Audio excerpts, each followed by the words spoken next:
Okay, so we're going to now take a look at the cycloid. Okay, cycloid takes a minute to wrap your brain around, perhaps, but we'll introduce it here and then we'll return to it in the next section as well. So, what's a cycloid?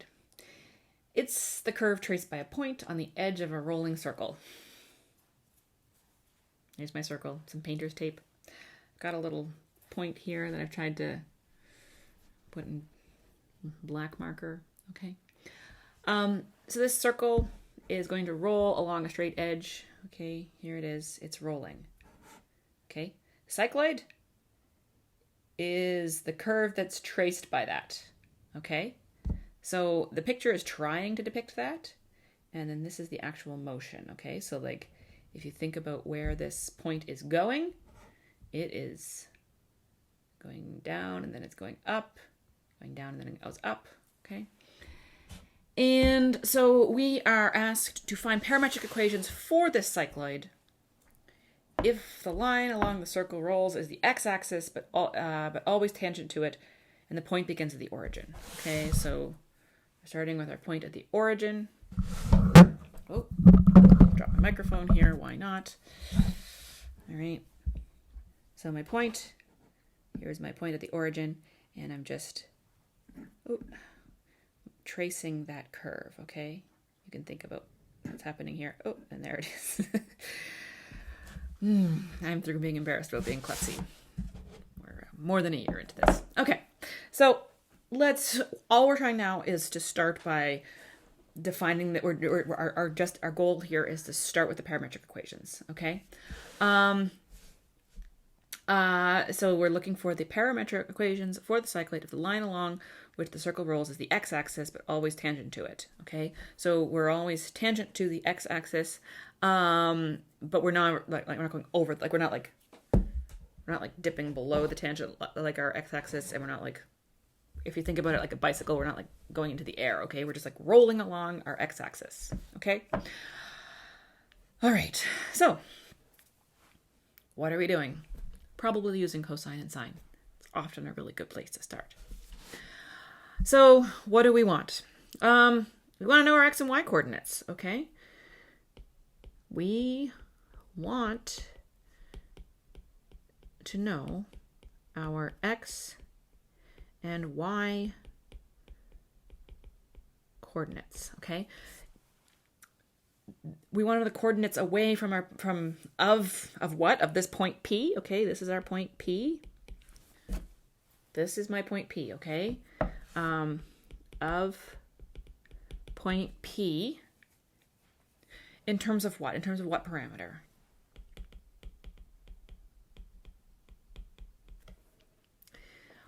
Well, I've urged you over and over again to think about like the parameter as something like time, okay? Time is moving on. But in this case, like I could roll this thing faster, I could roll this thing slow, and it would really like not, like we don't have enough information about it, like in terms of what's actually happening with time. So I'm going to let's instead think about the angle, okay? The angle from the center of our circle, okay, up to our point P, okay? In terms of theta, okay? We are going to use theta as our parameter.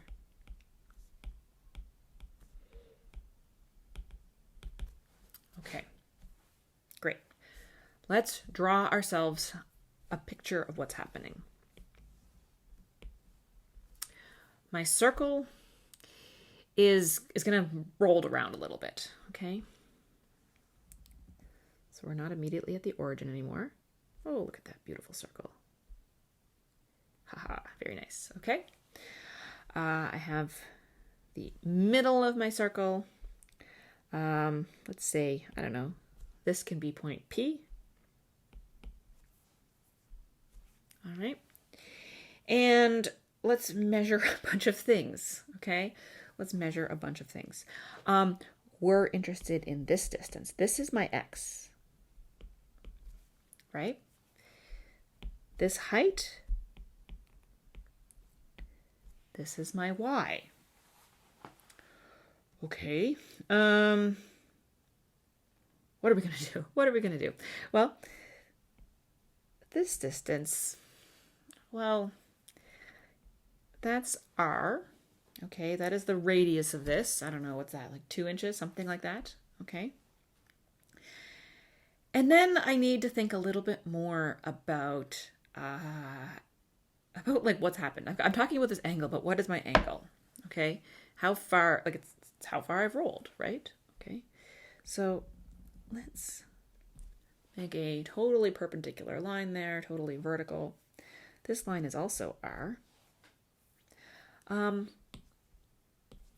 then I'm gonna kind of cut things off here. Okay, this is my theta. Okay, so like my point, it started here. Okay, and then, okay, so my point, it started here. Oh, down a little further. And then as it rolled, it went up a little bit. Okay, and so I'm looking at, it's rotated a little bit. And so I'm looking at the angle between, how do we show it? This and this. Okay, that's my angle that I'm going to be looking at, this angle. Okay. That's how far I've rolled. What is this? Well, this is r cos theta. What is this thing? This is r sine theta. Okay. Take that thing and drop it down here. I have r sine theta. Okay. Now, what is this whole distance? What is that whole distance? I want to figure out what my x is. It is this, like I don't have x. I don't have access to just x right now, right? X is something, okay? But this whole distance that I'm talking about here, that is how we define radians, basically, okay? It's r theta. Okay? Again, looking at my guy here, okay? It has rolled some distance, okay? The distance that this is, that I've rolled, is the exact same as this distance, okay? From here to here, okay? Because we've rolled, oh, it's so clumsy, okay? This distance, I've rolled up, right? Whatever this distance is along here from the point down to there is exactly the same as the flat distance here. Okay? And theta, if we're measuring in radians, is if it was a unit circle, it would be just theta. Radians, that's how we define our circles. It's r theta because our radius is not necessarily 1. Okay? That's what our r theta is. And that gives us access to writing these in terms of theta. So writing our parametric equations in terms of theta. Okay? And so what is x? X is equal to this whole distance, r theta, minus r theta, right? X is equal to this minus this. What is y? Well, y is the whole thing, right? R minus r cos theta. And what is our theta? What's our interval? Excuse me.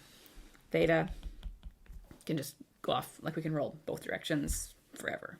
All right, that is our parameterization of the cycloid. And it takes a minute to kind of wrap your head around, but I do urge you to, okay? So what comes next are a handful more examples that I'm going to do with you. I urge you to look through them, but the main meat of everything has now been covered.